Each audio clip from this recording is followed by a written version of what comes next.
And we are live. Yeah. Oh, you got a countdown on it. Does it? Oh, hold on. I'm saying something about my internet.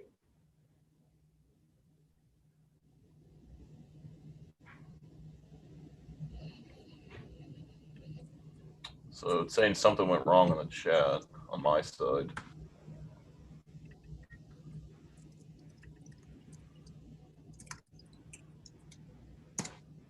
Yeah, I've got a giant something went wrong monkey with a hammer. And mine's is on now.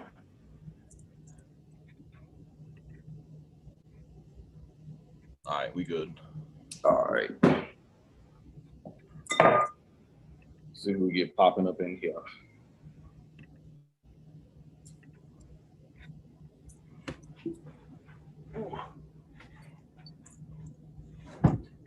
I even asked what you're smoking.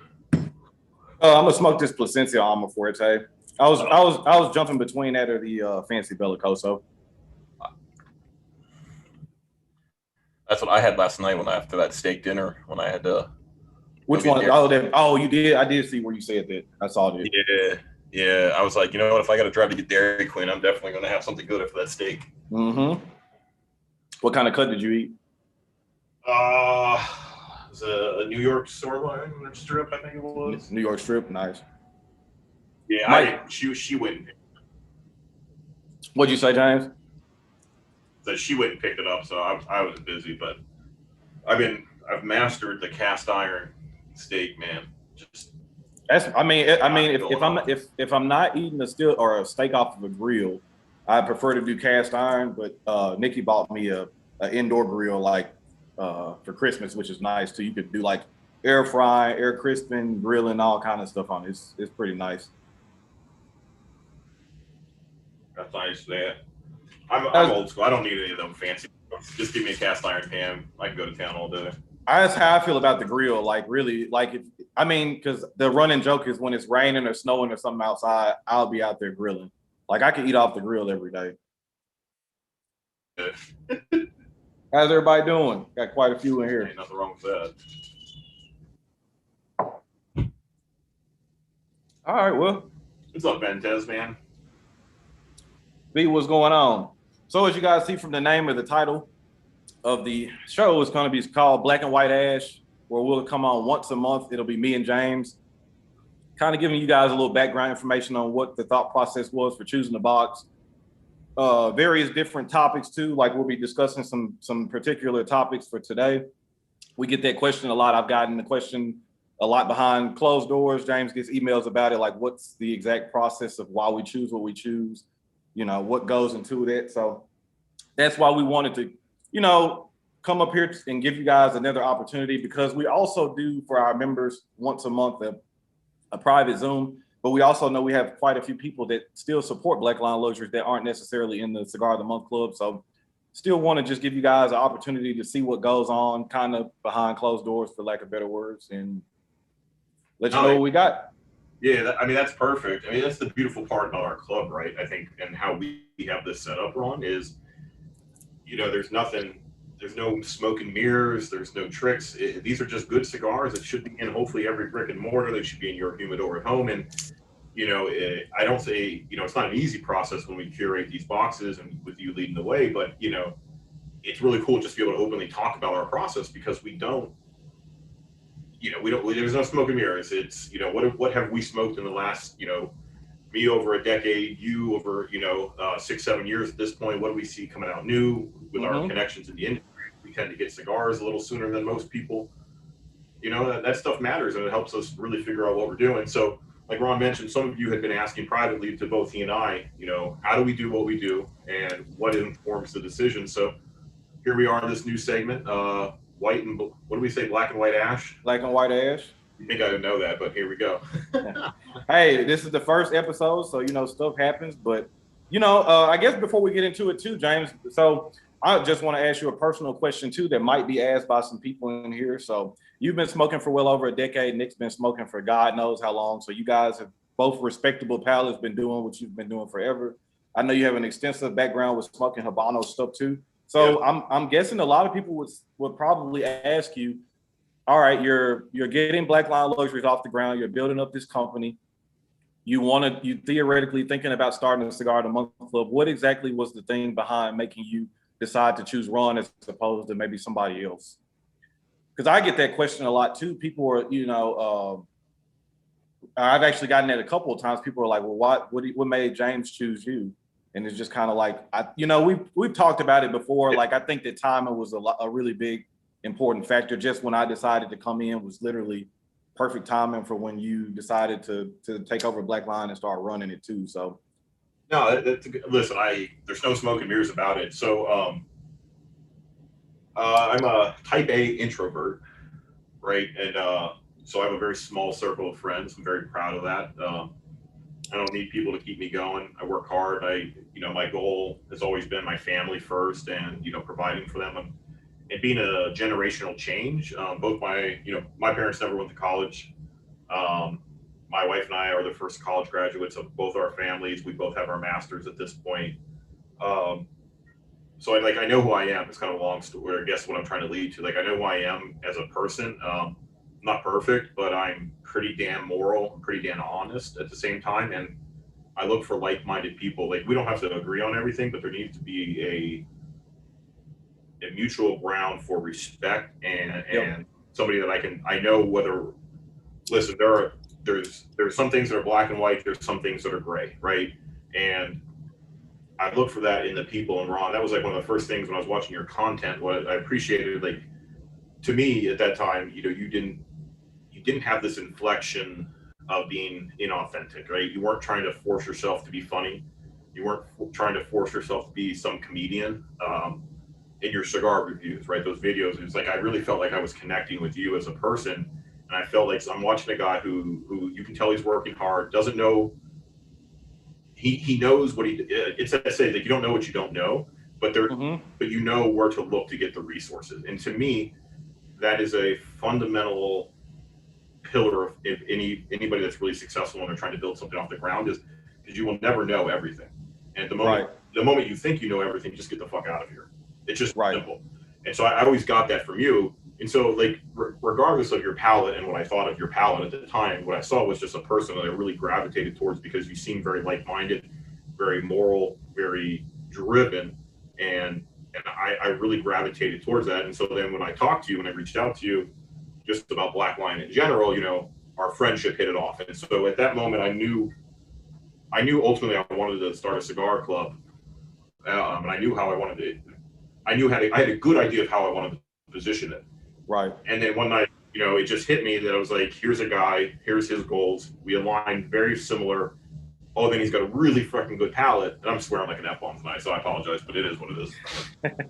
I'll be the one not cussing tonight because I get kind of shit on. Yeah. I get pooped on. Yeah.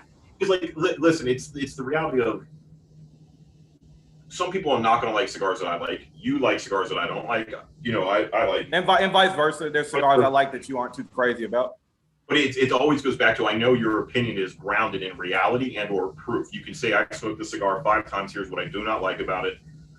You and I, there was one cigar we have fought over, and it's like, Ron, I'm telling you, I've never had a consistent cigar. We both had cigars out of the same box when you were here in December, and there was, same box, same humidor, same shop, and it wasn't our shop, by the way. Right. The consistency within that cigar is why I will say I've said no. I'm like, listen, we haven't punched each other over it yet, but it was one of those moments. It was like, dude, that's the one that is the one cigar. Yeah. That's funny you mentioned that was the one cigar. I was like, I don't care what you and Nick say. I think it's a great cigar.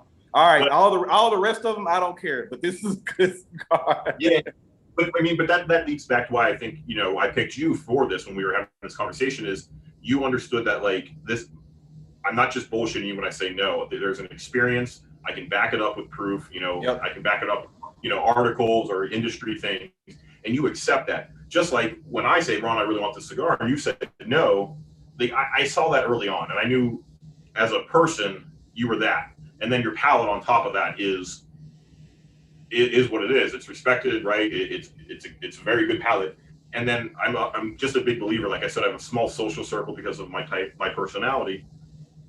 rising tide raises all ships, and I want to be the ships that are around me being risen. I want to be people that I like. It's just that simple. Right. You have your goals of blending, having your own line of cigars, and if I can help you achieve that, and you help me achieve what I'm trying to achieve, I have no problem in. It's not a problem. Like, it's not like we're taking advantage of each other, but like, that's the circle I want to be with as I grow and be successful. So and people will hear that and think so badly about it. But here's the thing I would always say about that too. If you have resources around you and you don't use them, then who's the fool? You know what I mean? So it's, for me, I always look at that too. If you consider yourself a high value person, you want to surround yourself with other high value people. Now, if we're in a high value circle, you might have different connections than I might have, but we're supposed to put each other together and intertwine those connections, and that entail, like you said, makes us all better. So I would always push off the people. If you're around people and you have the resources and you don't use them, then you're the fool. You need to be using the people around you that you can, if it's going to benefit you. There's nothing wrong with it. And I think a lot of times people hear that and they take that the wrong way, but it's almost like, no, you're supposed to use the resources around you. How do you think that if I was born into the Fernandez family, we're using them for example, if I was Eduardo's, on down the line cousin or something, if I can use that to help benefit to get into the factory, then why wouldn't I do that? Well, exactly. I mean, listen, and it's not an accident that we found each other. Like I was gonna say, we didn't just agree to do this because we're friends. Right. Like, let's just call us, my favorite phrase, let's call a spade a spade. We both see value. I, as a business person, see value in Ron. Ron, as what he's doing, sees value in me. We'd be dumb not to. And that's the difference. Listen, I said, cards on the table, like I'm sponsoring more people, Black Lion. Ron is involved in that decision. I have said no to people because I don't see value. Guess what? You can believe you're worth something, but if guys like me aren't going to pay it, you're not worth shit. Yep. It's just that. Your only value is as much as somebody's willing to put on you. So, like you say, and I think Kevin from Cigar Prop actually mentioned it in the recent video, and I thought that was a really good point because we've mentioned it before. You can put whatever price you want to on yourself, but if somebody's willing to pay that, is going to be the biggest difference. So, but I want to definitely give a big shout out to Rob and Caesar too, the newest members of Black Lion Luxuries. I know me and you haven't been on a stream or anything since that announcement has been made, but they put out a video. I've mentioned it in a live stream before too, but very excited to have both of those guys on. And again, it was so exciting for me because those are reviewers that are completely on the opposite side of the spectrum for me, which I think is going to be beneficial for everybody. You don't want to continuously sign or deal with people that are just like me. It's like you have to have, you know what I mean? Optimus Prime isn't made by the same components. I hate to use that reference, but Optimus Prime is there because of multiple components coming together to make one big unit. So. Yeah, listen, I'll use my background. My undergrad is in music, right? I worked for the Philadelphia Orchestra, did fundraising in the arts. I continue to play. It's like when you look at an orchestra or your wind ensemble, a marching band, right? Like it's not all trumpets, it's not all drums. If you're in an HBC, it might be a little more brass heavy. You do like forget your piccolos and flutes, but they play a role. For maybe a phrase or 4 measures, whatever it may be, they may shine, and that's their moment. And then everybody else backs away, then everybody else is back in. It's just that simple. Everybody plays their role, but the sum of parts is, the sum of the parts is greater, right? That whole phrase. So what do you say in drumline? One band, one sound. You got it. I know. Go ahead. Hey, I knew you were gonna say it. Listen, I hate the movie because, you can tell he's not actually playing. When that whole scene where they're notating the music in the band room and he's playing away. That's not percussion. That's not how you notate for the snare drum that, the marching snare that he's playing. Right. But like anything, I appreciate the awareness it brought to it, right? Listen, any movie that helps get more people in the arts is fine by me. Bingo. Yeah. So actually, Ron, before we dive in, there's Val asked a question. It seems like I find a new cigar company every week. How do you know which one is the best choice for you? Obviously, I'm going to say we are your best choice, Val. But do your research. This goes back to resources and knowing how to use them properly. Do your research. Don't believe the hype. Just because 100 people post that this is the best thing ever doesn't make it the best thing ever. Look at the pictures. Look at the value. Do those think for yourself? Yeah, Yes, think for yourself. Exactly. So Yeah, I think that's the most. So like human nature, right? So human nature, subconsciously we all want to be involved in something kind of cooler, or the aspect of something that's cooler than what we perceive it to be. And I think that gets a lot of people caught up in general, just not just with us, but just hell, anything out, any club or anything out there. Uh, like me and James are both into fragrance or shoes or whatever. So it's like we might see pictures or 1,000 readouts on a certain fragrance, and everybody's talking about it and raving about it. Subconsciously, we want that bottle or something before we even smell it. It's like just because the hype is there, you want to be a part to say, "Oh, I got one of those too." But you have to hone yourself in. Do like James just said. The key is doing your own research. Also, know your lane. There are a lot of great clubs out there, but you might know that, all right, I can't spend over $50 a month, or I can only spend this amount, or I don't mind, or I've noticed a pattern with this club. In the first 6 months, they do more Maduro or whatever it may be. So do your own research. And then, of course, like James said, I feel like I'm going to say we're the best because obviously I'm helping curate the club. But what I think we offer differently than any other club, right? Because you have to have something, especially with so many clubs, like you just said, you hit it on the head. There's so many clubs that are popping up, it seems like every week. But you have to try to find the little gems in any situation. So what we offer is so much different than any other club because, what me and Kevin were talking about in a live stream a week ago, never has there really ever been a reviewer that you really can get live streams and talk to and everything and get feedback, whether it's good or bad from you guys, and take that back to the company and then thus put that involved in the club. Yep. Anytime you would see another reviewer, they're literally getting a box handed to them and just, hey, talk about this. And then they're actually selling that. It's so much easier for me to sell the club because I am you know what I mean? I am the club. I am Black Line. Black Line is me. It's not just me getting a box. It's no lack, or somebody was talking about the lack of excitement. It's like, it's different, man, for me because I'm the one putting the cigars there. Me and James are the ones talking about it. So it's like, I already know it's there. I'm just there to show you guys that we're putting out a consistently high quality product every month. And I still say this, the two things that I will say that I feel like we have over most people is the fact that you have the content creator that is thoroughly involved in the selection of the cigars. And again, the price point.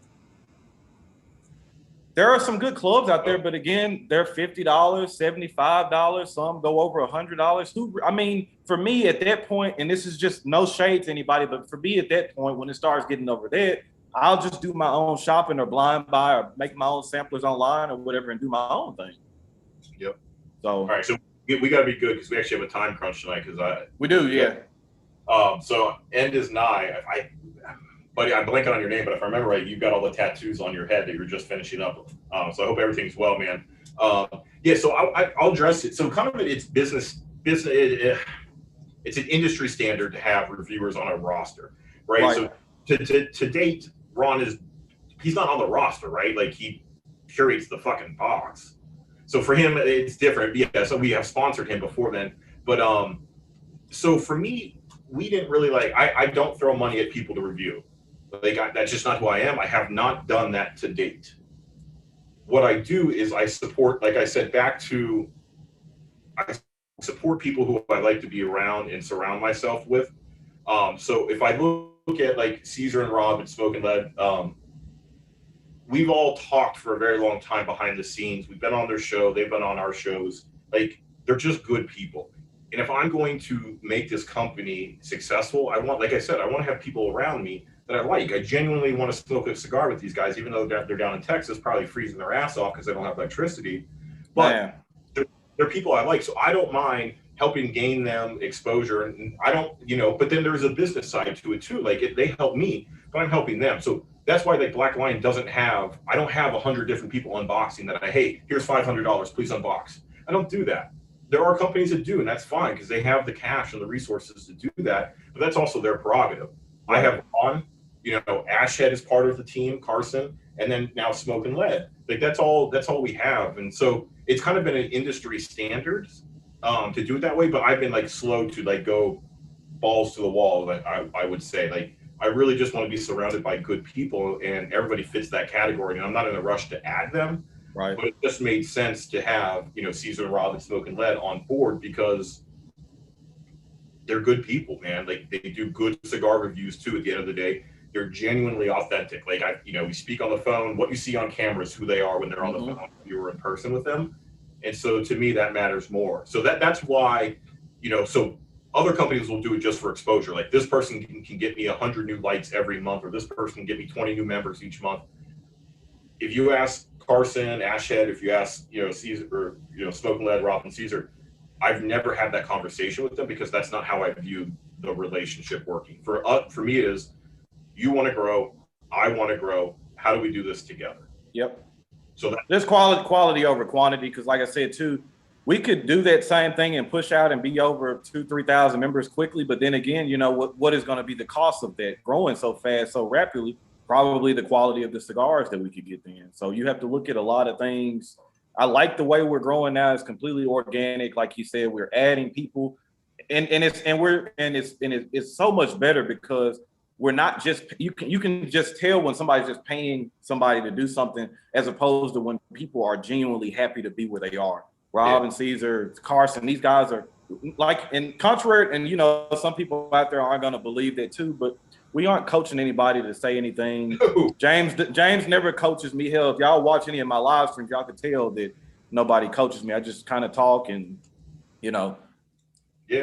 It is what it is. There's a passion that defines what we do. And whether that's naive of me to believe that I think my passion is going to make me successful, it has worked so far. I also work hard. I put in a crap load of hours that nobody sees behind the scenes. This is true. But like at the end of the day, like my first boss ever, I love her to death. Lynette, I know you're not watching this, but I miss you. I hope you're well in Philly. First thing she said to me, make sure the amount of money you make is worth the amount of crap you eat. And if not, make sure your fucking passion is there to keep you going. Yep. And to me, it's like a very simple concept. I either make a lot of money, which I don't, or you have the passion that helps you get to where you want to be. Mm-hmm. So I just feel that type of way. So we teased it. So we're gonna dive in. So after this, can I sell out? Can I plug Smoking Lead now? Man, so how do you want to do this? So I mentioned that before, that maybe, they're really close to 1,000 subs. I wanted to do something particularly nice for them when they hit 1,000. I don't know. What do you think? I was just going to say what we have after this. Like, we don't have it, but I was going to say, so after this, High Desert Man, Triple Cap show, Smoking Lead, they have the one and only Steve Saka on. So that's why we're trying to make sure we get done in time. So anybody in this chat, head over to that to watch that interview. It'll be a great time. Steve is going to do what Steve does and drop knowledge after knowledge after knowledge on your face, and just absorb it, listen, ask questions. But that's why we're trying to make sure we get done here, because we don't want to run over into their time. That's what I meant. Right. You guys are going to work on what you want to do for that officially. But if you haven't, please head over and subscribe to Smoking Lead on YouTube, Instagram, all that fun stuff. Definitely. All right. So the reason we're here, Ron. So people have asked us how. So we have two things we're going to handle today: how we do what we do each month, and we're going to talk specifically about the February box that most of you have, and then we're going to do something that we did not want to do, but we got a lot of feedback on it, which was our top 5 cigars from the first 6 months. So from July to December's box, what were the top 5 cigars for each of us? So which one do you want to start with, top 5 or the box? We can run through the top 5. All right, so we'll get that done with. So, Ron, we obviously are, for people at home, we are excluding the Black Lion House Blend. That did not go into our consideration, and the DBL Custom Project was technically in January's box, so that's not in this ranking. So, Ron, what was your number 5? My number 5 from July through December was the DBL Amarillo Fancy Bellicoso. Good fantastic cigar. What I will say about it, for me too, most people know that I'm more of a medium to full body cigar guy. For something that mild to make it for me is a really big accomplishment, in my opinion. I've only had experience with the regular Amarillo because Lee Max talked about DBL for a long time. I was fortunate enough to meet Francisco originally around 2 or 3 years ago when he came to Memphis. Really liked the Amarillo then, and James exposed me to the Fancy Bellicoso. I still say, I don't care what anybody's palate says. For me personally, I feel like it's one of, if not the best Connecticut on the market. I think the consensus for that too, James, has been a really highly rated cigar. It's kind of one of those ones I'm gonna look at you if you think it's a bad cigar, and I'm gonna kind of start questioning your palate then. Because then I was looking at other cigars that people, and I'm just like, you don't think this is good, but you think this is good. So that, you know, we say things are subjective, and which it truly is. But then there's we've mentioned it before. Even though cigars are subjective, there are universal cigars that are that for the most part, a lot of people agree on. So you got 10 people in the room. I'm pretty confident 8 out of 10 are going to say this is a good cigar. So for me, the consensus is this is a really good cigar. Aged in rum barrels, draws, performs. It's just spot on. I think it's a really good morning cigar. I think it stands on its own, doesn't need anything, but I was really impressed with the flavors of it. Made number 5 on my list. So not really too much to be said. Of course, Black Lion carries it. If you guys have not had any experience with it, listen to the club members too. There's a lot of club members in here that were around for when that presented itself, and I'm guaranteing you, again, 8 out of 10 are gonna say it's a great cigar. So Andy just chimed in. He said it's been his favorite Black Lion cigar so far. It's easily, that's one of those cigars. You know, like again, we talk about Padrones, we talk about Davidoffs, we talk about Opus X. Everybody has their own like section that they sit in with those higher end, but you smoke certain cigars like HVC is another company. I haven't seen too many people that don't like HVC cigars. You know, like this Fancy Bello Coso's right up there with it. I don't know too many people that will say I didn't like that cigar. It's like, really? All right. But then they'll turn around and smoke like a Rocky Patel. Let me know. Hands off on that one. So my number 5 is actually brand that most everybody probably has seen me push, but that is just genuinely because I think it's a very, very good company. I like the guy behind it. Is the Johnson Crawl Tyrannical Buck Connecticut Dobles. I'm trying to find my camera. You can't see it. So for me, what I really liked about this company was just that the owner is just kind of like a big, like, fuck you. Right? You make a cigar called the FDA, you kind of endear yourself, to me. But not only that, like, so, he has the Cuban influence, and he felt like the market wasn't doing something, so he acted upon it. Like, I love it. He just didn't sit back and complain. He's like, I'm going to try to make cigars that I think are what cigars should be made. So to me, it does not smoke like a typical Connecticut. It has the flavor profile to start with, but then it evolves, it changes. If you haven't heard, if you haven't smoked one of these before, dry box Johnson Crawl cigars, roll them between your hands like this. It opens them up a little bit. And I imagine you'll have a completely different smoking experience than you did the first time. But to me, this Tyrannical Buck it is a very, very good cigar. I mean, you know that because I sent a couple guys, to verify. But not only that, like my son likes the band because he's a 4-year-old and he likes dinosaurs. So the band's pretty sweet. And you just mentioned it too. So for anybody that doesn't have any experience with Johnson Crawl, Risty, the owner, blender, he purposely rolls his cigars tighter. He likes the more Cuban-esque profile, like James was saying. So if you smoke those cigars and it has a tighter draw than you're used to, just know that is purposely done. So like he said, if that's not what you're really into, dry box it, just a heads up. So all right, number 4, Mr. McCoy. Number 4 for me was the Crown Heads, Mil Diaz, and Edmundo. Goes without saying, you guys know how I feel about Crown Heads. John Huber. I like this cigar because I've been smoking Crown Heads from the moment that I started smoking cigars, and this cigar is completely different than what John does. It's complete flavor. You talk about a transitional, complex, just a really nice cigar, some floral notes in there. It's a really good cigar, and it's really weird. I got sent that cigar way before it released. I got to smoke all the sizes. And I still have the message where I text them. I say all the other sizes were and you guys will know certain cigars just smoke better in certain sizes. When I smoked the Edmundo, I text James. I said we got to get this in the club.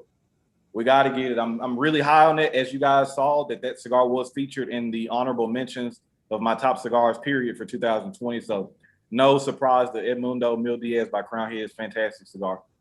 Tabacalero Pichardo, be on the lookout for them again. They did the Juarez, they did the Mil Diaz. They're proving that they're going to be a factory that we need to pay attention to. Oh yeah.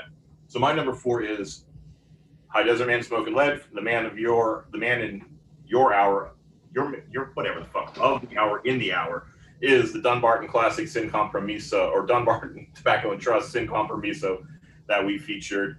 Uh, I don't even know like how to describe it, but right, it's flavorful, it's complex, it's kind of a soft box press. Um, it's just a damn good cigar. Find them, smoke them, find them. It's just that simple. Keep them on hand. That's one of the if people are like people always say, oh, you don't smoke much Dunbar and stuff. I will. The Todos Los Dias, Sin Compromiso, Umbagog, those are some cigars that I always grab for. If I'm in a brick and mortar or wherever, Sin Compromiso, I'll always grab for it. I like the number 5 a lot. The number 7 as well. The number 7 will be featured in Cigar Madness, so that's even more proof to you guys. It's not just blowing smoke. I actually like the cigar. So. Yep. All right, number 3. Number 3 for me should be no surprise other than the size difference, but that's only because the size was only presented in the club.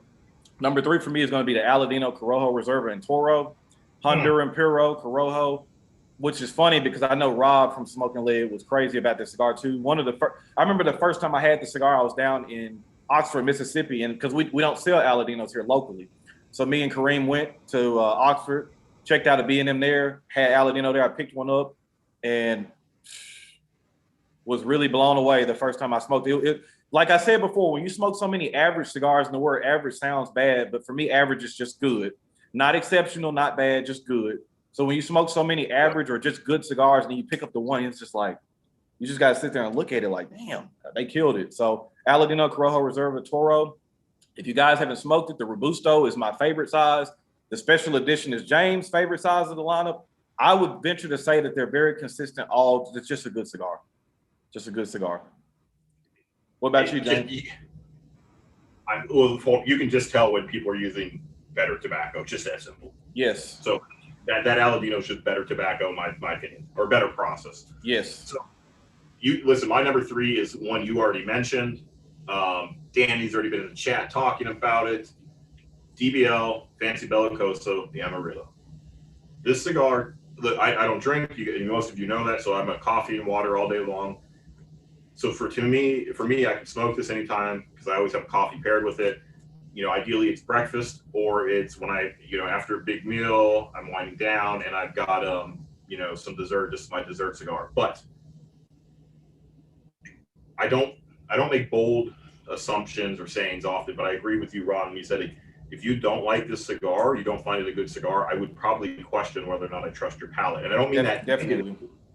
But to me, this was the cigar that really has not turned around. This cigar marks the evolution of DBL.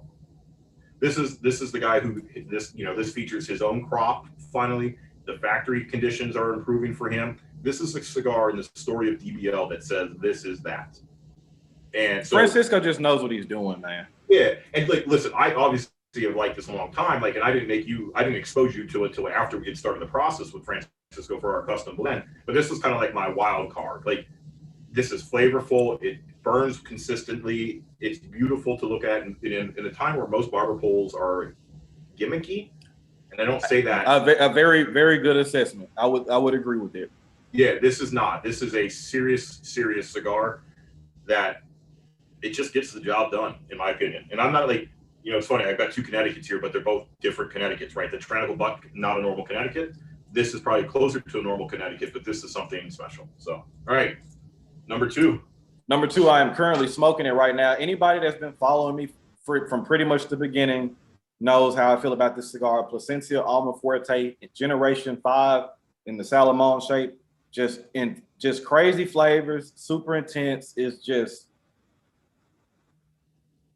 it's not really a lot to say about it other than it's just a great cigar, man. That's all I'm gonna say. If you haven't had the chance to experience this, please do. This is one of the few cigars that I would blindly tell most people to go spend $20 and at least experience it. And I don't say that lightly because I know $20 is not a lot of, for one cigar, a lot of people don't want to do that, but I always stand behind this cigar. This is another cigar. If somebody says they don't like it, I'm going to question it. This is even to the point where Lee Mack doesn't like Plasencia cigars. I was so confident in this cigar. I sent it to him, and I knew he was going to like it because the flavors that I was picking up from it were so intense and so good. Go back and look at his review. It's just a good cigar. Like I said, I'm not going to have to hype this cigar if it does it. It's been on CA's list a couple years back. Banger, certified banger. That's what I was going to say about the DBL, the Fancy Purple. Look at the reviews and the rankings it's gotten. there might be one outlier. So it is what it is. Right. So my number two, you also have already mentioned. I put it a little higher up. This is one of two cigars that in 2020 I said phenomenal. I know I that word is kind of a joke around here because we have people that use it. I like to use it just to make get Nick all riled up sometimes. But to me, Mil Diaz Amundo, phenomenal. John Huber, team at Crown Heads, both Miguel's that we've had on our live streams. Congratulations. This is just a phenomenal special cigar. It is complex beyond all regards of that word. It is something special.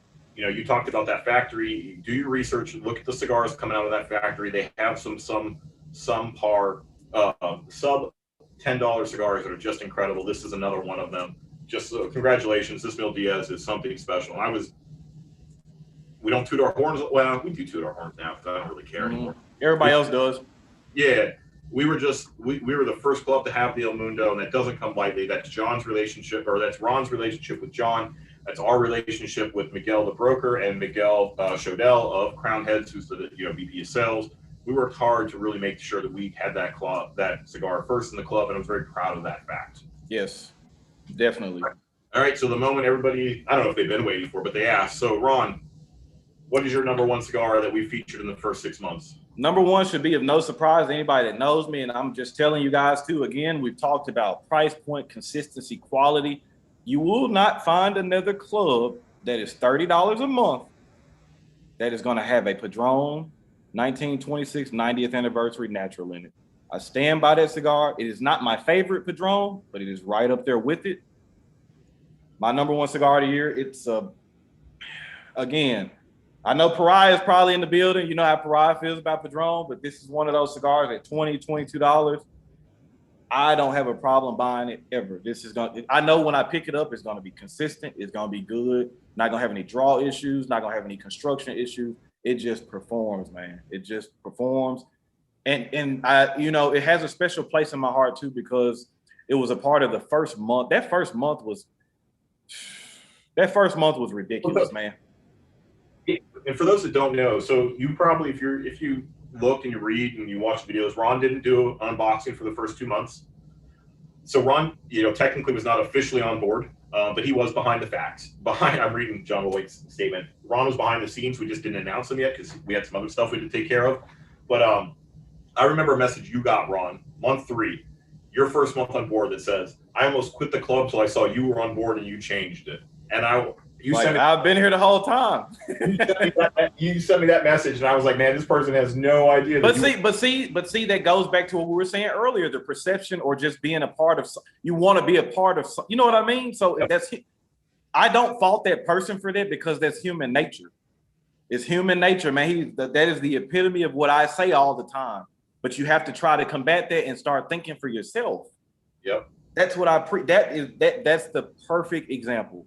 Just think for yourself. I'm sorry, dude. I would disagree with that statement too, because all right, month 1 for $30, you had a Padron 1926 90 natural, an aged warped Maestro del Tiempo, a HVC La Rosa Magicos, and you had the Guardian of the Farm Night Watch. Month 2, you had the Preferido Diamond, the T Maduro, Tyrannical Buck, and then you had the Aladino Cameroon. Come on, man. Yeah. Come on, man. This no hype, no stories. This is just good cigars. That's all we doing. All right. So my number one, this was not the other cigar I called phenomenal. And Lee, I don't fault you for the Mil Diaz. Notice that Ron and I never said we would judge you if you didn't like the Mil Diaz, because that's of course. That cigar is complex, and that is one is not going to hit everybody right. Yep. And, it's the downfall when you're blending it to the level that they did on that cigar. There is a particular market that's not going to work for, and Lee, it does not surprise me to hear you say that. Yep. So my number one. I see it already. I see the top of it. Listen, we work hard to get some of these cigars. Is not easy. It takes. You guys know this. It takes authentic relationships for these brand owners to open up cigars, and we don't ask for discounts. Like, we want cigars. They're that good. you know, we're not going to like have them say no, but it's the M Bombay M Cuba Mayura in the glass tube, beautifully sealed, wax at the end. This was a cigar that I was just very proud to have in the club for Christmas. Like this was a $27 cigar. Forget your $20 Padron, man. We took this up to 27. This thing is $3 shy of what you pay for the month. And that first third is crazy. Listen, if you, damn, I'm trying to make bold statements. Yeah, I mean, but you can't talk about certain stuff. But that first third is crazy, and this is another one too. Like, you know, I'm not ruling out people's palates, but like, you know, like certain stuff you just can kind of know because you'll be like, "What? No, there's no way. Like, am I tasting what I'm tasting?" Because there's a consistency that you'll taste in other products, and you can pick up on stuff. Remember, I was in the car smoking it with you, and I looked over. I was like, it's because I have a background. I don't smoke as much as you, but I have the background in it where I can pick stuff up. Just insane. So first when third. Ron landed, I picked up Ron at BWI. You know, I had a shitload of cigars. We got an hour and a half trip up to the house in the shop. Here it is. You know, I want to see you smoke this live, clean palate. You've eaten, but you hadn't smoked anything in a while because you've been on an airplane. This cigar is flavorful, dynamic. It changes significantly. And back to what Ron said, there's a special thing about this cigar that I hope most of you have realized that. But M Bombay is a company just to be on the lookout for. We like them a lot. We like what they're doing. They're small. They're boutique. They are a company that I think Ron and I are just kind of like HVC, Aladino, you know, some of those other ones. They're companies that we'll probably come back to. We'll dip from that well because they are doing things right in our opinion. So, and I want to say this publicly too, right? So I even got the comment. So I released a video today for those that haven't watched. It was the pairing video with the Aroa First 20 and the Royal Oporto Tawny Port. But I got a comment under the video and somebody was trying to, or asking me about refining, how to find out about your palate and stuff. So this is one of those cigars, or I would say just smokes, even, so there's a particular cigar that everybody in this chat, and there's a particular cigars or a flavor profile that me and James tend to lean to. Everybody has their preferences. Yep. You get your palate in line, or you get your palate better by smoking it and learning to appreciate things that even they aren't something that you might not particularly care for. Guess what? The world-renowned chef, the world-renowned wine sommelier, the best palates, the best noses in the world are the people that can grow to appreciate everything. Yep. You guys know how I feel about strong, powerful cigars, but on a day-to-day basis, I don't just smoke stuff that beats my head in. You know, this is another one of those cigars, man. It might not be in your wheelhouse, but I think that you need to be able to dissect the notes and appreciate what you're getting in a cigar because it doesn't come around a lot. These are the kind of cigars you smoke to reset your palate and start to get yourself better. And so listen, I'm not going to say one thing or the other, but like if you're in the with triple cap with smoking lead and high Vic, talk to Steve Saka, ask him about his use of Costa Rican tobacco now.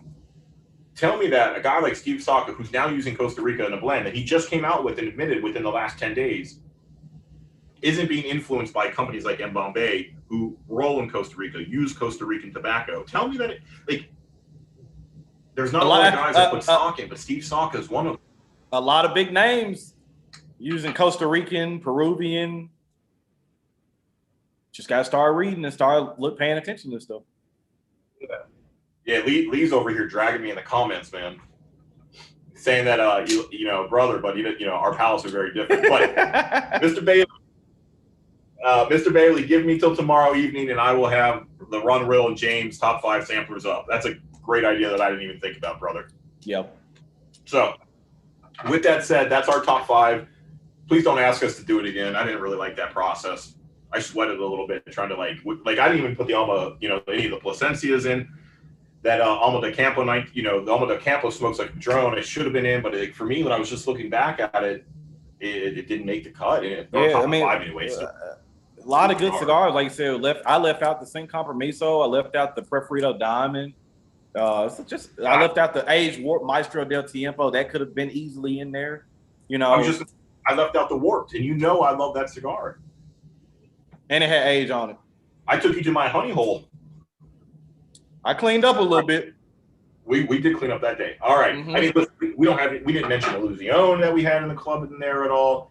So that's true. Yeah, no, I mean, that's a good problem to have is with that. So obviously you guys do inform that because we got all your feedback, we got all your comments and everything. So I appreciate that. So on to the matter at hand, what the whole Black and White Ash show monthly is going to be about. Pulling back the curtain, talk about the cigars and how we curated them. Obviously, the big thing that goes into this is we're trying to expose people to cigars, right? The whole mission is trying to expose people to cigars you may walk by in the humidor, whether it's because of price, you don't trust the name, or it's a legacy brand that you want to overlook. I think we did a really good job in the first 6 months, first 7 months, including January. Whether it was the Onyx Gold, very, very, very good cigar. DBL continues to be that. I feel like while DBL is growing, it's still primarily an East Coast thing because the company is headquartered in New Jersey. Francisco is in New Jersey. He does travel, but he's gone to Lee's garage to smoke and talk, right? He's come here to He's just that kind of person. Yeah, so I feel like we've done a really, really good job along the way. So one of the big things we try to expose people to is just wrapper, binder, filler combinations of what you may like. I'm not really feeling that because of my palate. That's why you've overlooked it. Obviously, we do a good job of bringing it to you at a phenomenal price point. It's just that simple. Yeah. So with that said, Ron, do you want to lead the way with? We're not going to go dollar, but we'll go by how they were packaged this month, which was the long, skinny one. All right. So it's not, or maybe or not a secret, but everybody knows. So when I began smoking 6 years ago, I smoked cigars. I enjoyed them, but then there were a few cigars that really touched me really early. My Father EBG was one of them. Tatuaje Black Label, some Crown Head stuff. One of the first Lanceros I smoked that I really, really enjoyed was the El Triunfador. A good friend of mine gave me an aged one. I smoked it. I was like, wow, this is incredible. Just like everybody else, typically when I look at cigars, we see on TV, we see things with the bigger ring gauges. So naturally, more people aren't going to gravitate towards Coronas, Lanceros, but he gave me one. Sat in the lounge, smoked it, really enjoyed it. When we had the opportunity to put it in the club, it was not even a second thought. That was a cigar I know a lot of, because I know a lot of the following that we have are people that are just now getting into cigars or people that have been smoking a while, but they've had their 2 or 3 that they like and they stick with them. And that's another problem that people have while they can't expand their palates. I know you like a cigar, but you can't smoke the same cigar every day and then ask me the question, well, how can I get my palate better? Smoke more stuff. You can still save room for the cigars you love, but I've always said when you go into a brick and mortar, if you normally grab 4 or 5, replace one of the 5 and grab something new every time you go in there. Just go randomly pick something and smoke it. Guess what? If you don't like it, cool. If you do, that's something you're going to implement into your rotation now. But the El Triunfador was a no-brainer. Of course, like I said, too, I hate seeing it. I see it in clubs all the time. You only get Robustos, or you can just tell the traditional sizes. We want to focus in on making sure we're getting Coronas, Lanceros, Figurados. The only we haven't had any Gordos in there yet, and the only problem, not saying I won't say you'll never see it in there, but it's going to have to be a special 60 ring gauge to be in there. Probably will not see anything over that because I know me and James won't co-sign that. But go ahead, James. Not only that, Nick loved that cigar too. Like when we so how it works is Ron and I curate, make the selections. Nick does all the buying, obviously. But when Nick saw that one, he goes, "This is a really good cigar." I was like, "That's all Ron." And so like that, there's a respect factor there when you have a guy that's been smoking over 20 years. Of course, it's which makes sense is why we carry them. Like he likes them, he wants them in the shop, he carries them. So when Ron's like, "Hey, I want that cigar," I was like, "Oh yeah, we have that over here. It's been a minute since I smoked it. Let me smoke it again." Boom. Validated. It's in the box. Yep. So what about you? What's your? Let's talk about the. What we have in there? We had these. Let's see. What's we have in there this month, James? I get. We run together. We're 4 or 5 months ahead at this point now. Yeah, and you got to keep in mind I'm battling with a week-old daughter and a 2-year-old, so I got. And don't forget the wife. Let's be honest. And wife too. Yes, lot of stuff going on in the house this past week. It's been crazy, but wouldn't trade it for the world. No, well, that's why I appreciate you carving this time out because I know how much your chat matters to you, and making sure we stay honest and do our job. Yeah. So the next was the Drew Estate League of Nine Lounge Edition. Of course. So we're Drew Estate. We were the first store in the nation that did a live Zoom event with Jonathan Drew for the H99. We're a big Drew Estate store, and this was the first Drew Estate cigar that we had. We didn't give you a Hoya. Hoyas are very good. They'll probably. I love some Hoyas. Yeah. Spoiler alert, they'll be in there at some point. But for us, it was like, what can we do that's special? And it's the lounge edition, right? It's not readily available. There are, a good couple hundred shops that have it. Mm-hmm. But if you're in Utah, chances are you probably won't get it. If you're in South Dakota, North Dakota, you might have to drive a little bit. It's a cigar. When you think about Drew Estate, you don't think about this one right away. But I'm a big fan of box press. And it's a simple reason. I hate my cigars rolling. I'm a fat dude. I move around a lot. Cigars roll. I like box presses. But to me, the blend in that box press elevates that League of Nine. It is. By far. Yeah. And so, that's the difference when you look at, what size it is. Is it soft? Is it a hard box press? That matters when you're smoking cigars. And so it was really cool that we put that particular box press of a name that everybody knows and everybody loves in there. For me, I think I'm more of a 52 than a 9 fan, but that's my favorite 9 size is that lounge edition. Exactly. So that's it was an easy. I was like, hey Ron, I know this is a little bit more mainstream than what we normally do. Here's what I'd like to try. You were all game. You were good with it. And to me, it smokes so much different, man. Because so a lot of people in the chat are knowledgeable, but there are probably some that don't know. Your box press cigars don't have the same wrapper binder to filler ratio because if it did, when they tried to box press it, the wrapper would bust. And sometimes just that ratio of filler to ratio can change the blend completely. I think this is one of those instances where, it's kind of out there in the public. People think since Saka left, the blends have changed or are not as good. But that lounge edition, I will argue, is still very consistent and a very good product. And I think for the most part, from what I've heard, people have enjoyed the League of Nine lounge edition. Absolutely. And to my knowledge, I could be wrong. I don't think there's been a lot of clubs that have utilized the lounge editions as well because I haven't seen any. They take a little permission to get. Right. So and sometimes it's getting yelled at. But you guys, like I said, you guys have worked it, and then we want you guys to know when you guys see the boxes that it's not just things that are randomly just scrapped together. We actually are putting some thought. A lot of phone calls being made, some things saying yes. It's a lot that goes into it, man. So the next cigar, shout out to Cigar Show Tim, saw him in the chat too. He's probably the only reviewer that I saw before me that was as high on this cigar as I was, and that was the EPC Carrillo Pledge. I've been on record. Me and Lee Mac did a joint collaboration when I was in Pennsylvania. I got the chance to smoke the cigar a month before then.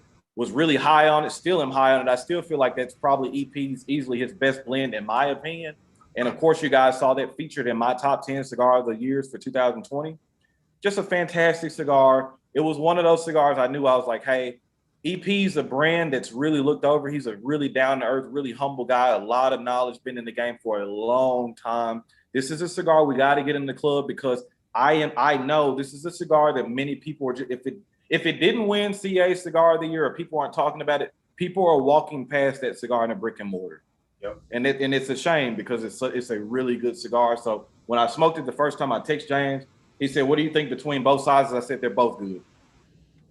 Yeah, whatever's going to be easiest for us to get in there, it's fine. Both of them are great. The Sojourn and the Prequel." I say, and cards on the table. We got lucky. We picked the right size. It just so happened that was the size that we both liked. Also, and you can tell. I want people to know how authentic it is too, because anybody that'll know will tell you once the CA releases their list, especially for the #1 cigar of the year list, it is damn near impossible to get these cigars. You think it's easy to get the inventory to supply a club, so that's telling you that cigar was already in the works. I don't got way before this CA list came out. It was really high on that cigar before this list came out. Yeah, and so some of it is strategic too, right? I see Preacher said he liked the Encore better. You have the Law Historia in there. Mm-hmm. Say what you will, and I even put it in the sheet this month. I said, you be the judge if you think this is the #1 cigar of the year. Right. It's that simple. However, it's still a very, very good cigar, but people That cigar was number 2. That cigar was number 1. I don't trust EPC. They're paying for their spot. Okay. There's a reason Ernesto's nickname is the Godfather of Boutique Blends. People don't know he's behind the La Gloria Cubana Cigar. Or, I mean, another cigar that we featured, which was Capa Especial from Crown Heads. Yep. So I'm just saying, like, the guy knows what he's doing.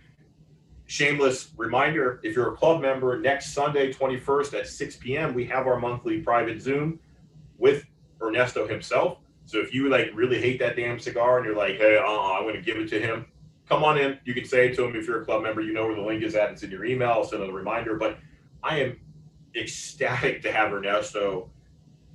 I think even if you didn't like the cigar, once you start hearing him talk and how soft-spoken and how genuine and how nice he is, he's just one of those people. He's, I'm not surprised how John Hubert feels about him. I think if you ask John if he only had to be around one person in the cigar industry, I think between him and Pete Johnson, those would be probably his 2 choices. But I think probably Ernesto would get the nod because I know the admiration and respect he has for him. And you know what? I have the same amount of respect for him too. I think he does a damn good job. And I think he's proven himself time and time and time again. Yeah, he puts out a quality product. And I will say, like, I really, really, to me, the combination of the earth, the cream, the honey, the sweetness in that cigar, is very impressive. Just and I will say that I think that's why EPs. I think for me, that's why it was such a different cigar because I'm a fan of the La Historia, the Dark Rituals. A lot of people don't know about the Dark Rituals cigars been out for years, but Ernesto and I saw Cowboy in the chat. I love what he says. If you're not a fan of earth, are you really a fan of tobacco? Because I feel like earthiness is kind of a necessary evil in tobacco and in cigars. You have to have it. With me saying that, Ernesto's really a lot of pepper, a lot of earth, a lot of dark flavors traditionally in his cigar. This one has those elements, but then you see the cream in it, you see some lightness in it. So for me, in that blend, when I smoked it in the first 30, it was very apparent that it was such a different blend. And I was really appreciative of it. And that also showed me that that's why he's able to keep his longevity and stay afloat as long as he is, because he's willing to adapt and willing to change with the times and willing to, you know what I mean? Some guys get around. Now, okay, Padron and stuff have been able to do it, but I like what EP's doing. He's showing that he understands the market and he pays attention to it. So, like I said, I got a lot of respect for EP. Agreed. And well, we don't have to spend any more time on that. Listen, we got lucky that it got number 1. We were happy to roll with it, even if it was number 1, because we like that cigar a lot. Like I said, or like Ron said, he and Lee even waited till they were in Pennsylvania to do that collab video together. It's a complex, very good cigar. Man, Pariah, I'm going to come through this screen and like smack you one of these days, brother. You're not paying. You forget, man, when you're a part of Black Lion in our club, you're not overpaying for overpriced cigars, man. You're getting them at a great deal. Yep, this is true. It's not like I'm trying to sell Daniel Marshall gold-covered cigars over here, man. Yeah, or some other stuff we know about. I'm just messing with you, Pariah. I hope you're well, bud. So the last cigar, once again, this was kind of my pick. Ron's like, all right, I'll trust you on this one because he didn't get to smoke it right away. I eventually got him to him, and he was able to smoke them, is the Jocelyn Crawl Toothpick 2.0 Barber Pull. So the Toothpick 2.0 comes in a Maduro and a Habano wrapper. They're $6.99, if maybe even less at this point. I recommend them all day long to anybody that wants a really good budget cigar that is always a bit more bang for your buck. Like I said, I like Jocelyn Crawl. I think the man does a really good tobacco, but some of that is the Habano's influence on me. I smoke a lot of Cubans, I have a lot of Cubans at the house. So I like that, all right? So that fits my flavor profile. I can go Cubans all the way up all day long, any day. So this cigar, for those who don't know, if you didn't do any reading, it was actually part of a Swedish smoking competition, released in 2019. He took the wrappers off both, made a beautiful barber pull. So, Risty he's not a guy that's just going to do gimmicks. Like, it was for a legit smoking competition because Risty is huge. Jocelyn Crawl is huge internationally. Yep. Huge. So he wasn't going to ruin his name by like doing something gimmick. It's a legit cigar that you blend it together. And what I appreciate, it's got the Indonesian in it as well. Also a little different of a flavor profile. And so for me, it was really cool to have that cigar for all those factors, great flavor notes, great budget cigar, you know, fits in that. You can grab that cigar for under $10 all day long and really enjoy it. But also, you know, Ron, I think it's one of the few times that I've said we have this many club members, Risky. Yep. This is what we can do now. And so there were only 6 stores in the United States that got that cigar. We were one of those 6, right? Smoke In. I don't mind shouting. And that was the only other club that featured it. Yeah, like Smoke In had it a month before us, and that's because they were in conversations with it first, and then we hopped in later because we hadn't, you know, we worked with Risky, but we weren't that deep with them. We were a little better, you know, we are now. Heck, I got the lion head right here. But like, that was one of those stupid, really proud moments that I had. It was like, listen, we're one of 6 stores in the nation that has this. We're one of 2 clubs that's ever going to be able to use this cigar on the first run. That's really cool on my part, man. I feel really proud to have that for the club members. So let's address the elephant in the room too, because, you know, obviously when I did the unboxing video, there was a question that came along the lines. I can't remember who said it, doesn't really matter, but the question was, and you guys know that we've always been completely transparent with you guys. It was in the information. Can I handle it? Go ahead. Short filled cigars, long filled cigars. They're called Cuban sandwiches. Do you know how many people make Cuban sandwiches that you like currently? Delusione, Dunbarton, just 2 off the top of your head that are huge. Tatuaje. Yeah, like just 2 off 3 now off the head are some of the most well-respected brands that are the definition of boutique. Cuban sandwiches are a part of our industry, and they play an important role. Just because you don't like them, and I'm going to call, I don't remember the person's name. Yeah. They said it doesn't belong in a cigar club. Screw you. I would disagree strongly with that too, because I would feel like unless you're really, really experienced smoker, unless you cut it, and like I'm sure Tim, some other people that have some experience, if the ash is holding on, you're not going to know unless somebody tells you. Or unless you cut it open and look at it, the average smoker's not going to know. But guess what? We still were very transparent about it. It's not like we're trying to hide anything from you guys. So why would you run from that? Like you said, we're transparent. It is what it is. Like there are Papas Fritas, Nasty Fritas, right? Drew Estate, short filled, people love them. There's nothing wrong with Cuban sandwiches, and I call them Cuban sandwiches. I try not to say short and long filled because I feel like that's an insult. Right. They are what they are, and I have no problem with that because your umbagog that you like, Cuban sandwich. It's just that simple. Like they play an important role in our industry, and it's just that simple. I will say it. Like they are there, they have been here, they will continuously be made because of business practice.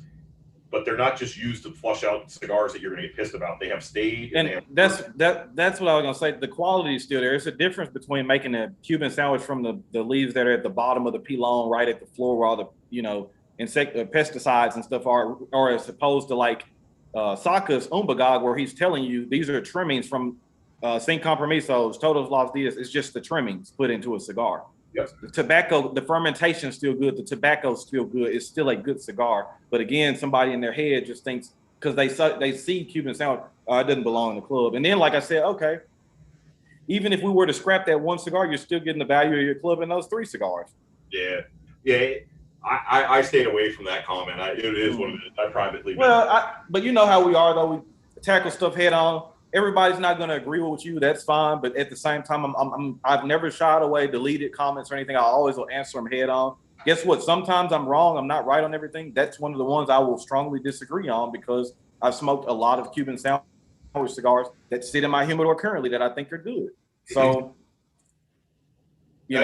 if an umbagog was featured in a club, I don't think it takes anything less from the club. You know what I mean? And hell, there's probably a lot of people that haven't smoked it or people that have that'll tell you they like it. So, that umbagog is still, depending on the size, $9.99.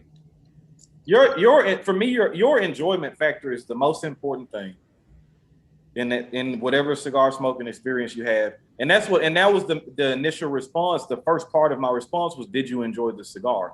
Yep. If the answer is yes, then there's no argument that needs to be said. But most people, you know how it is. Most people argue with you and say, well, no, I didn't like it. And then in their mind, they're saying they don't like it because they know it's a Cuban sandwich. Stop being biased. Just smoke the cigar for what it is.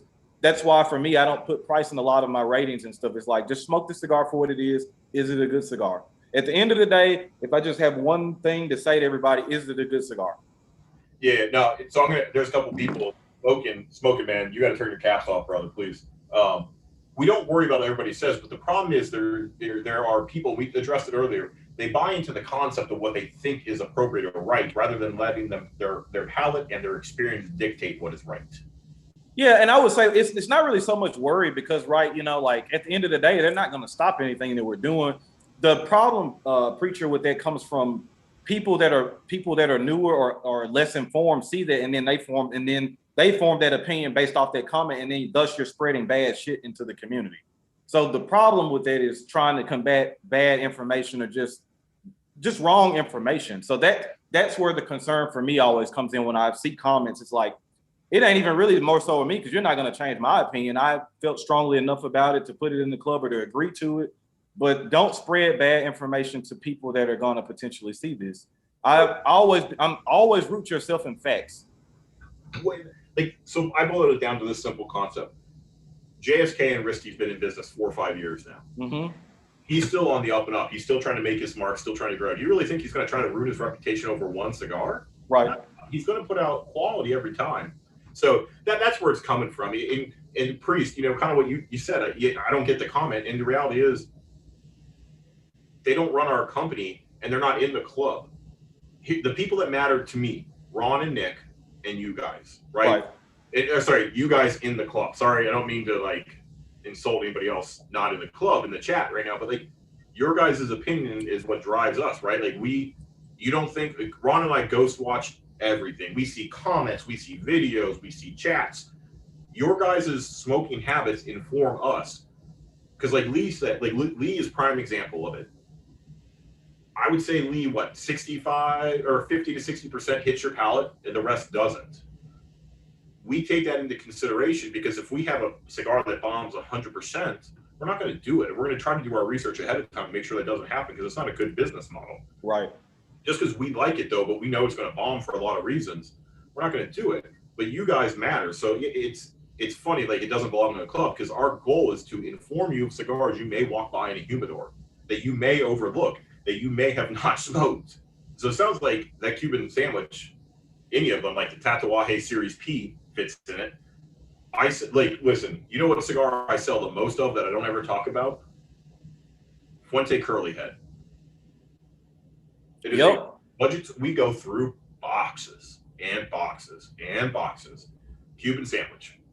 And that's what I was going to say too. I really appreciate I appreciate the Black Line community so much. I've always been a proprietor of treat everybody the same. I've always made comments. I'm like, y'all give it to us, no chaser. Treat us like you treat everybody else.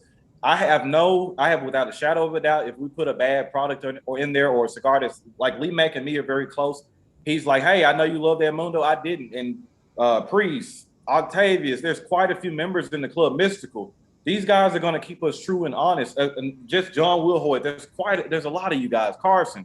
So James was just saying, you guys are very, very transparent with us. And like I said, we pay attention to that too.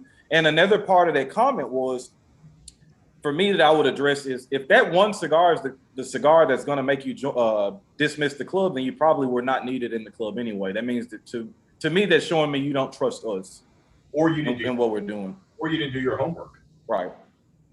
Why would you join something that you think's not going to fit you? I don't need to hear why you don't join. Just don't join. Just don't waste my time. Right. We want fully engaged people that are going to be encouraging. Also, if it's negative feedback, we want to hear that too. Me and James talk all the time. We dissect what we hear.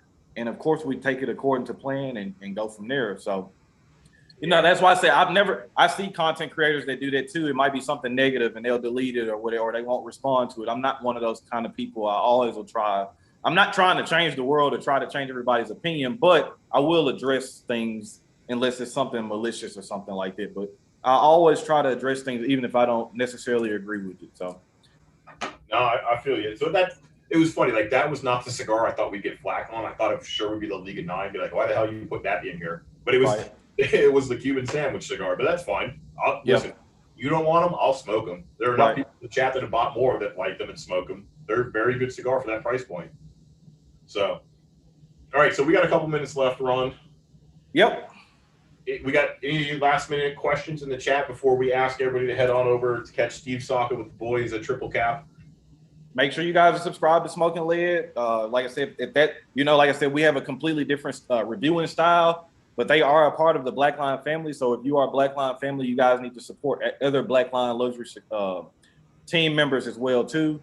Just go over there and show them some love. Like I said in the live stream before, I might do something special. I might talk to James behind the scenes, see if we can't figure out something to help encourage the people over there to help support Rob and Caesar as well too. They've actually been around longer than me, and I've always been I like seeing, because I still consider myself a smaller guy too. I like seeing the smaller guys doing well too. Contrary to what a lot of people believe, I still do pay attention to a lot of smaller channels, support them. But at the same time too, I always feel like I'm not going to co-sign no bullshit at the same time. Just because you're a smaller channel doesn't mean that you automatically get granted to get support from bigger channels. And I've never carried myself that way neither. I've never tried to climb on anybody else's back or never tried to name drop or anything like that to build myself up. I've always just been fully confident in what I've been able to do, fully confident in James, fully confident in this club. And most of the people that you'll see here has been around around us or me for a while. So I think that they can attest to that too and tell you guys that what we're doing is real, and we just try to be transparent with you guys. And for lack of better words, we try to feel like we're the guy sitting right next to you at the lounge that you can talk to too. So, Troy, speaking of that, I didn't even say I'm smoking the Fasto Avion 13s. Double Perfecto. If you haven't tried it, get some. It's actually very good. They threw a Connecticut broadleaf wrapper on it. Mm-hmm. It's full. It's creamy. I love it. Next month, very excited for that box. Yep. Crazy box coming up. Let me tell you what we got. I'll tease this. So we have 5 cigars next month instead of the 4. So we're doing our thing.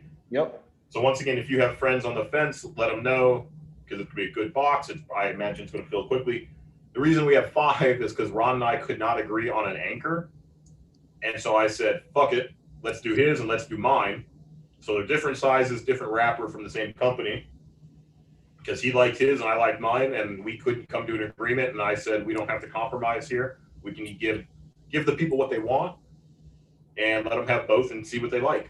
So, and also too, James, I want to talk about consistency too. So we want to reward the people that are with us and just down with us through the ups and downs, highs, all that stuff. So I've seen not a lot of it, but I've seen some consistency problems. I know people's financial situations that come into play, but then there are some people that don't have the issue. That just for whatever reason. So I'm saying it to say this: you never know what you may see that pop up.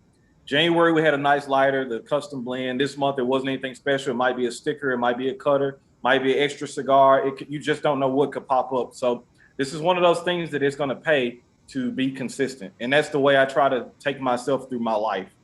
Every day is not going to be the best day, but you just keep on fighting. And if you believe in something or you support something, if you're genuinely there to support, stay with it, man.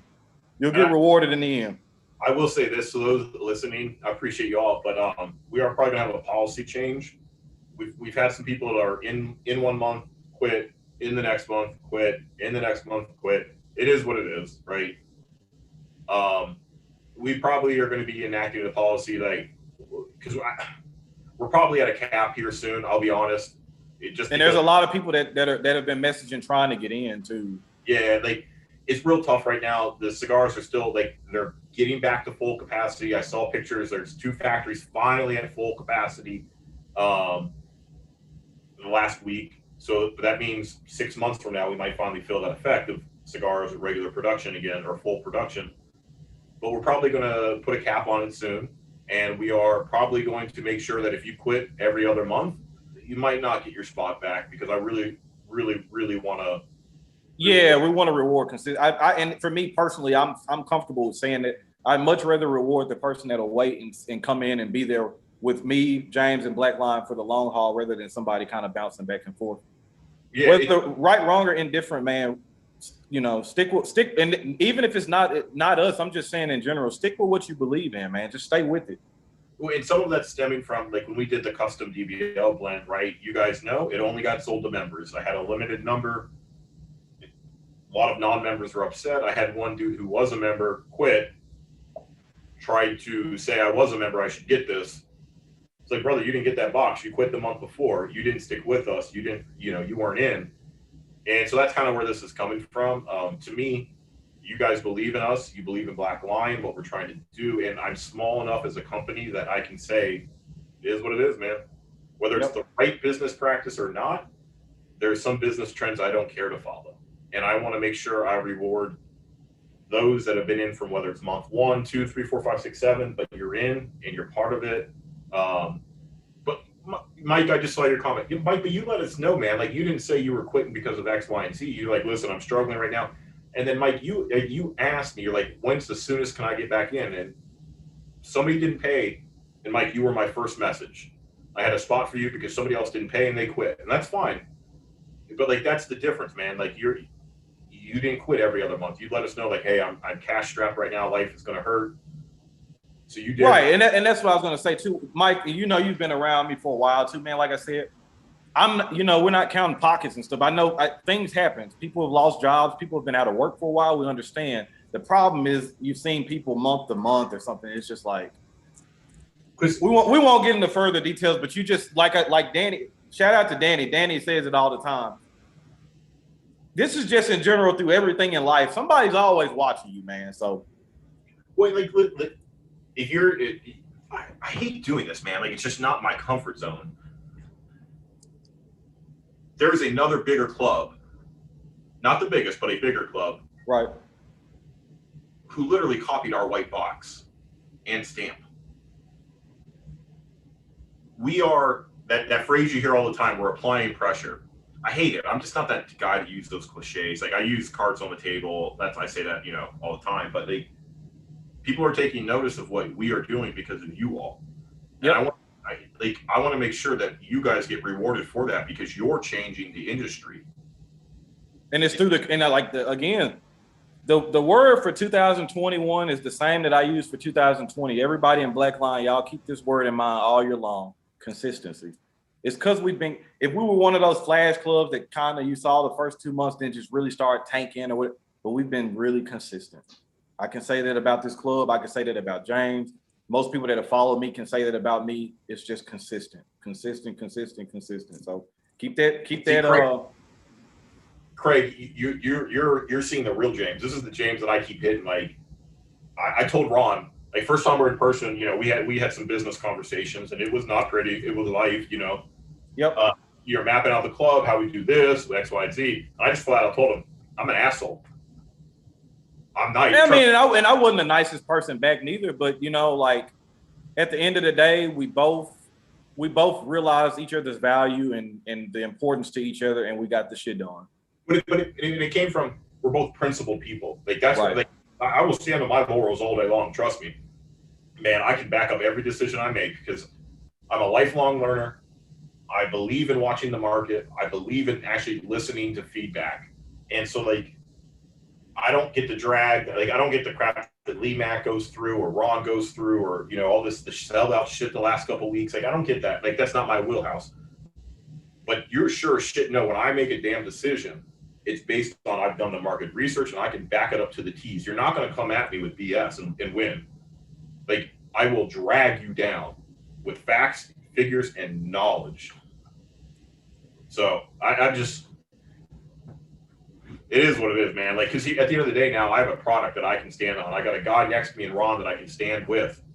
And I got all you behind us. Yep. And I'm not trying to be mean, but I'm just trying to be the reality of, like. Well, well, like I said, we are nothing without the people that are in this chat, the people that support us, period. But now we've gotten to the point now we've been putting out a great product for a long time. And I feel like now everybody else is free to talk, and that's been my number one gripe is everybody else is free to talk, talk their clubs up or talk whatever. But then when we speak up, it's a problem. No, not anymore. And like I said, Lee Mack said, 2021 is the year we call out BS. Exactly. That rolling over shit is over with now. Yeah. So some of it is, I'm terrible with names. Keeneland Brown. I apologize. Yep. I am pissed. I'm proud. I have built something like most of you know, there were two people that started Black Lion before me. I didn't pick the name. I didn't pick the logo. They did not work. They couldn't. They were not successful in the first 3 months. I took it over. I broke the goal of the owner in 2 months. We have things planned now with Black Lion. Axel, if you're still in the chat, Axel knows what's going on. Like, I'm not pissed. I'm determined because this is my livelihood. This is how I feed my family, how I take care of myself. This is how I create generational wealth so my son doesn't have student loan debt. This is how my boy can walk out of a job when he's out of college. This is how my wife doesn't have to work, hopefully in 2 to 3 years, and she can do whatever the hell she wants. Like, I got goals. Ron's got goals. When I talked about a rising tide raising on ship, it wasn't just be like, hey, let's all be happy together. You got goals. Yeah. Like, listen, I could drive a truck. I don't. I drive a Subaru, man. Like, I like budget conscious. I'm budget friendly. I make sure my money works. My bills are paid. My student loan debt's paid off now. My boy won't go to college on student loan debt. Like, work hard. So yeah, it's the redhead coming out of me, man. It's the Mexican Irish. So man. I don't. That's why I'm not on these Zooms all the time because I would be naming names if I had the chance right now. No, but hey, you know how it is too. But so somebody asked when is the next Zoom. At this point now, you guys will see the picture in the thumbnail of what the show will be. Like I said, once a month, me and James will come up. It'll be called the Black and White Ash. It'll just be every month, just kind of this kind of talk. Whenever we pick out the next day for the next month, I'll put it in my community tab. I tell you guys all the time, pay attention to the community tabs. There might be some important information in there. We got 8 minutes until Steve Sock is on with the Triple Cap show. I would highly encourage everybody that's tuning in to this live stream. If you want to go talk to, or you want to go hear Steve Sock talk, the guy is full of knowledge, more knowledge than all of us. So combined, will probably forget or know ever. And like I said, man, again, I want to say I appreciate all you guys. Seriously, man. All the emails, the messages, the donations to the chat, the cash, all that stuff. I really, really appreciate that. Like I said, I don't take any of that for granted. Like James has said, we're trying to do something for generational wealth. Just added another child to the family. So, like, shout out to my brother Mathis. He's like, I was one of the few people that said, "You're serious all the time." I gotta be, man. I don't have time to play, man. This is not a joke. This isn't a joke to me. This isn't where you come on and see a comedy show or something. I take this completely serious. And hopefully one day, whenever, if I start my own brand or work for a company, they'll be able to look back at my resume and know what they got in the person is somebody that's very serious, that takes this very serious. I love tobacco. I love the community. I love everything involved with it. I don't want that ever to be sacrificed or compromised, or I don't want you guys to feel anything otherwise. I love everything about this community. So. No, you're right. Mike, next Zoom, it's next Sunday, the 21st at 6 p.m. with Ernesto of EPC. So if you have your pledge, great. If not, find another one or find another EP cigar to smoke with it. But that one will be, I imagine that's going to be, I'm doing a lot of homework for that one. I'm very excited for that one. So appreciate y'all in the comments. This was, I don't know, it's kind of nice to be able to talk to you about how we all pick the boxes because it's not a secret. You can find, if you ever want to do this on your own at some point, if you got that drive in you, of course, we're gonna swing it. We're gonna swing at you though. Yeah.